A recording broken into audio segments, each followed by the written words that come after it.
My buddy and I tried to do a video yesterday, but in the first 2 minutes, he used some objectionable language, and we just continued on for 35 minutes of cancer. There was no saving it. Click the links to send me your Comicsgate project if you want me to take a look at it, take a shot at editing it, or to otherwise support the channel. I was emailed a sneak preview synopsis into Mark Waid and Neal Adam's new Fantastic Four. There are going to be a few minor changes. Johnny the Fire Guy will be a trans lesbian Muslim in a hijab. He, she, it will be a Palestinian, which fits the story because the Invisible Woman will be an Israeli Jew, possibly modeled after Gal Gadot, but she will convert to Islam and wear a full burqa.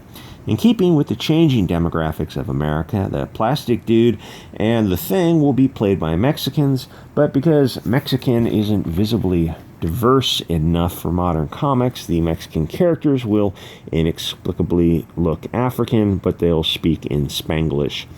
Oh yeah, and they will be illegals. In fact, they are so illegal, they snuck into Mexico from Guatemala, then doubly snuck into America, but they also killed a few dozen border guards, who were all blonde with blue eyes. In case you don't know, American border guards are Mexicans because they speak Spanish. In fact, most of them barely speak English. But apparently Mark Waid and Neal Adams don't know much about the border. Actually, Mark Waid and Kwanzaa wrote Ignited, which is a long trip through Retardville. It's set in Arizona, where more than half the population is Mexican, but in Ignited, 100% of the bad guys are straight out of Austrian central casting. I really wonder what the world looks like to people like Mark Waid, where everyone who disagrees with him is a Nazi. But as that pig lover Mark Waid said in his deposition, that word has a pretty broad definition, which means it kind of means whatever you want it to mean, really. Translation: if Mark Waid doesn't like you, then you're a German from the 1930s. Anyway, so the Fantastic Four is going to be very gay and diverse. If by diverse you mean 2 Africans and 2 Middle Easterners. They will get their powers in an accident in a distant galaxy where they are battling space Nazis who were flying around in spaceships with tiki torches, and all the aliens have red ball caps. Oh yeah, and they are space fascists trying to something a 1,000-year Reich. Their leader will be an obese, blonde alien who sounds retarded but is actually a stable genius. The aliens from the Maca galaxy will be imprisoning SpaceXians who are trying to invade their country, so they can sell their native foods that look suspiciously like tacos and burritos. Anyway, after the accident, when one of the Muzzy characters is on the prayer rug for the daily 5 mini jihads, a bigoted Trump Nazi supporter gets mad at the Durka behavior just because the guy is praying in the street blocking traffic. Suddenly, Johnny Jihad gets in touch with his inner Mohammed, and with a mighty shout of, "By the beard of the prophet, I will strike this filthy kafar down." Anyway, I'm sure you will all enjoy Mark Waid's new Fantastic Four, where every issue is about how evil blonde-haired, blue-eyed people are. It's going to sell like hotcakes. It should sell as well as Ignited, which sold 9,000 for issue 1, but by issue 8 is probably down to about 1,000. So that's something to look forward to. I saw the Fourth Age did a community post on Swamp Thing. He said in so many words that it sucked balls, so I checked it out, and indeed it does suck balls. It's a horror comic, or rather it was a horror comic. Now it's about environmentalism, corporations, and how blonde-haired, blue-eyed men rule the world and are destroying it. Except, isn't it China and India that cause most of the carbon footprint? Well, I mean, facts are just kind of... when facts get in the way of the narrative, just go around them, is pretty much how they run things. Oh, and Swamp Thing is so terrifying that tourists are lining up to take pictures of him. So that means that the monster is as scary as a baby deer, and this is a horror comic, but it's not scary. So essentially, it's a comic about how the South is full of blonde, blue-eyed people going around running businesses, except that the South isn't a bunch of white people anymore. They've been replaced with Mexicans. You don't hear French, it's mostly Spanish. That's the thing about mainstream comics. You never see Spanish people, and there's a simple reason for it. In the virtue signaling world of comics, all the bad guys have to look Aryan and all the good guys are black. The problem that SJWs have with Mexicans is they get skipped over because they don't look dark enough and too many of them have European features. So even though Mexicans make almost half of the country, comics just ignores them and uses Africans. So you end up with a comic full of what looks like Germans and Africans, and since they won't show any dark-skinned character doing anything bad, you get blonde carjackers, which is retarded. They even have to warp the storyline to accommodate such asinine propaganda. Only in comics will you see blonde guys trying to fly airplanes into buildings. That's how silly comics have become. And in case you think I made that up, I didn't. It's a video I did a few weeks ago that I don't remember the name of the comic. A superhero captured the guy who was wearing a ski mask in the airport. You know, he's a terrorist. But if you look around the ski mask, you can see the color of his skin, and it's not Durka Jihad. Reading comics as an adult, I realized that they're just Pravda. I think there's a storyline in here somewhere. The Weiland Corporation is bad for some reason, probably because they make drugs for trans kids. Maybe the byproducts of the estrogen is turning the frogs gay, and definitely turning your kids gay and sterile. Thanks, Teva Pharmaceuticals. Anyway, the plot doesn't matter. Nobody who was working on Swamp Thing cares about any of it. I wonder if the earlier issues are equally woke. So I went back and I read first two issues. Yes, they are equally woke-tarded.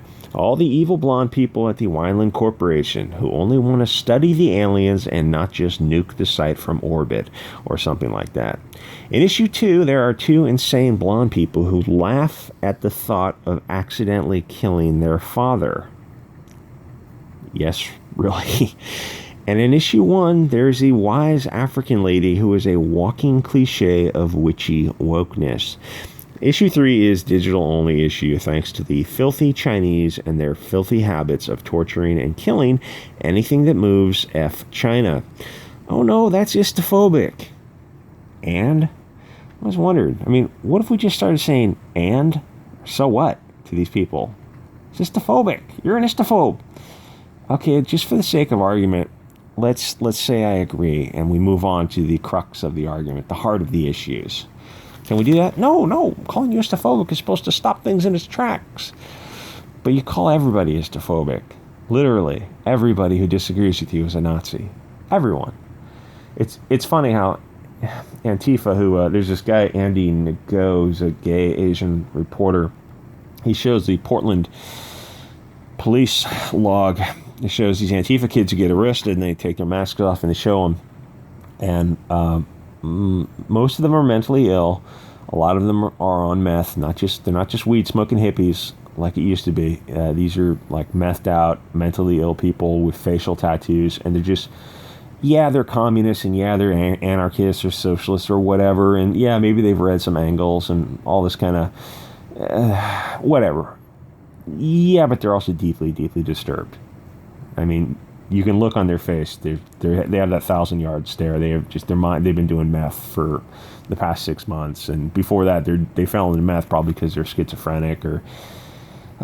There's this whole social engineering thing that they started probably in the 60s, but really it started in World War II to try to increase single motherhood. And when you increase single motherhood, you destroy the family. When you destroy the family, you get future single mothers, and you get kids in prison, and you destroy the structure of a nation with single mothers. And it starts with welfare.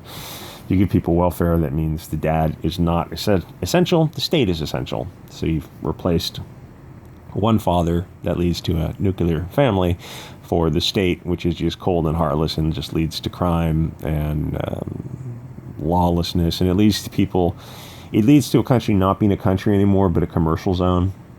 And that's what America is now. It's basically a commercial zone, and that's what they're trying. And it's too late to save America, but that's what they're trying to do to Europe. And hopefully, Europe will go to war, and we'll get that world war, that little pesky World War III, out of the way any day now. Oh, I almost forgot before I got distracted by my tinfoil hat stuff. There's a religious group that runs around killing people. Whoa, that sounds like Islam, am I right? Not exactly. It's a group of blonde people who kill people to sacrifice them to their new god, the Swamp Thing.